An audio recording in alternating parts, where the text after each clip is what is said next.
ఎట్లుండరు అంటే లేరు. అరే ఇది ఎక్కడ కథ అని చెప్పి మేము మొత్తం ఛాన్బీన్ చేసినాం. ఛాన్బీన్ చేస్తే తేలింది ఏంటంటే, దేవులాడితే తేలింది ఏంటంటే, పేరుకు 4 లక్షల ఓట్లు, కానీ దగ్గర 1.5 లక్షల ఓట్లు అక్కడ లేనేలేవు. జాడాడనో ఉన్నారు. ఒకళ్ళు అటేటో పోయి రాజేంద్ర నగర్ పోయినరు, ఒకళ్ళు కొల్లూరు పోయినరు, ఒకళ్ళు ఇంకొకాడ పోయినరు. కిరాయి ఇల్లు అనలేదనలే మారి రేవంత్ నగర్ వాడు పక్కకి ఇటు వచ్చిండు, ఎర్రగడ్డకు వచ్చిండు, ఎర్రగడ్డోడు పోయి అటు అమీర్పేట పోయిండు. బతుకుదేరు.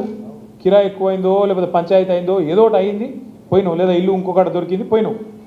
ఇట్లా ఏమవుతుంది అంటే, ఇప్పుడు ఎస్ఐఆర్ కార్యక్రమంలో ఏమేమి చూస్తారు అంటే, మీకు 4 రకాల, ఇది చాలా ఇంపార్టెంట్, జర మనసుకి ఎక్కించుకోండి, జర్రా सुनो इसके बारे में. आपको 4 किस्म के अलग अलग काम करना होगा इसमें. एक चीज़ नंबर 1 ఫస్ట్ మనం చేసేది ఏంటంటే, ఎక్కడన్నా ఎవరైనా చచ్చిపోతే వాళ్ళ ఓటింగ్ అట్లనే కొనసాగుతుంటే దాన్ని డిలీట్ చేయాలి. ఉదాహరణకు ఒక ఇంట్లో పెద్ద మనిషి ఉండే, 95 మందేళ్ళ పెద్ద మనిషి ఉండే, ఆయన చనిపోయింది, కానీ ఓటర్ లిస్ట్లో పోయిన ఓటర్ లిస్ట్ ప్రకారం అట్లే ఉంది చెప్పి తీయించాలి. ఇగో ఈయన లేడు సార్, చనిపోయిండు అని చెప్తే తీసేస్తారు. నెంబర్ 1. ఇక్కడ కొంత లంగతనం ఉంటుంది. ఏముంటుంది, ఆ దొంగ ఓటు అట్లే కంటిన్యూ అయితే నేను గుద్దుకోవచ్చు కదా అని అవతల ఓటు చూస్తుంటాడు. అది మనం చూసుకోవాలి, జాగ్రత్త పడాలి. ఓహో ఇదేదో ఉన్నది రాబాయి అంటే ఇది కరెక్ట్గా లేదు. ఎందుకంటే ఇగో మనం సింపుల్, ఇందాక సీననే చెప్పింది ఒకటి చాలా మంచి మాట. ఏం చెప్పిండు, మనం వాళ్ళ మీద తిట్టేది లేదు, చదివేది లేదు, వాళ్ళ మీద కేసులు పెట్టేది లేదు, గడబడి చేసేది లేదు, యుద్ధాలు చేసి మన మీద కేసులు పెట్టించుకునేది కూడా లేదు. మనం ఫెయిర్గా ఫైట్ చేద్దాం, జనంలోకి పోదాం. ఇగో మేము 10 ఏళ్ళు ఈ పని చేసినాం, రేపు మళ్ళీ అవకాశం ఇస్తే ఈ పని చేస్తామని ప్రజల ముందు వాళ్ళ దయ కోసం అడుగుదాం. వాళ్ళు గెలిపిస్తే వాళ్ళ కోసం పని చేద్దాం. వద్దురాబాయి పక్కకు కూర్చుంటే పక్కకు కూర్చుందాం, గడబడి ఏమున్నది.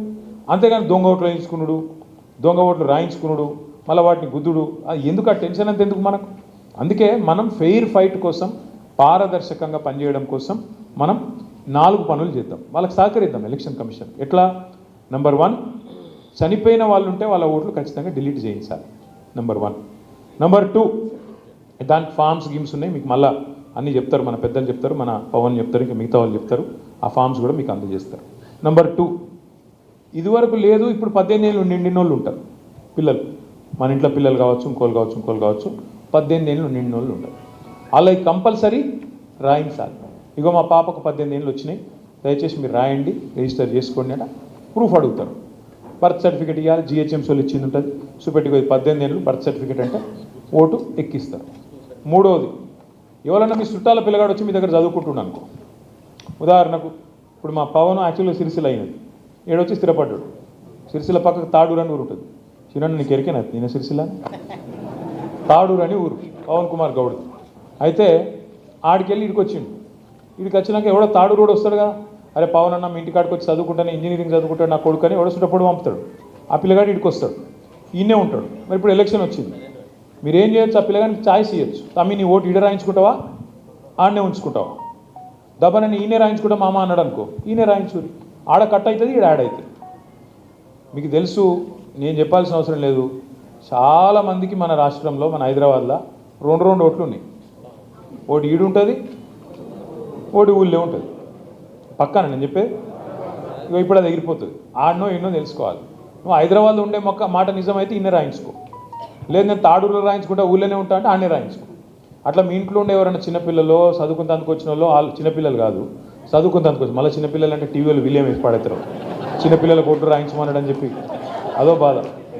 అట్లా 18 ఏళ్ళు నిండిన వాళ్ళు ఉంటే, నేను అనలేదా చిన్నపిల్లలేని అంత టీవీ వాళ్ళు, 18 ఏళ్ళు నిండిన వాళ్ళు ఉంటే దబ్బన వాళ్ళు ఇక్కడికి వచ్చి మీ దగ్గర సెటిల్ అయి ఉంటే వాళ్ళ ఓట్లు కూడా మీరు రాయించవచ్చు. అట్లే 4వ పాయింట్ ఏంది, ఎవరన్నా ఇక్కడోళ్ళు మన దగ్గరికి ఎంచి ఇంకో దగ్గర షిఫ్ట్ అయినరు అనుకో, ఈడ ఉంటుండే, ఇదివరకు అమీర్పేటలో ఉంటుండే, అంతేనా అన్న, రాజేంద్ర నగర్ పోయి ఉన్నాడు, ఆడేదో కొత్తగా ఏదో ఉద్యోగం వచ్చింది దగ్గర అని చెప్పి పిల్లల స్కూల్లో అదో ఏదో అటు పోయిండు, ఇంజనీరింగ్ కాలేజ్ గాడు ఉన్నది, ఆడ చదువుతున్నారు, ఆడిపోయిండు.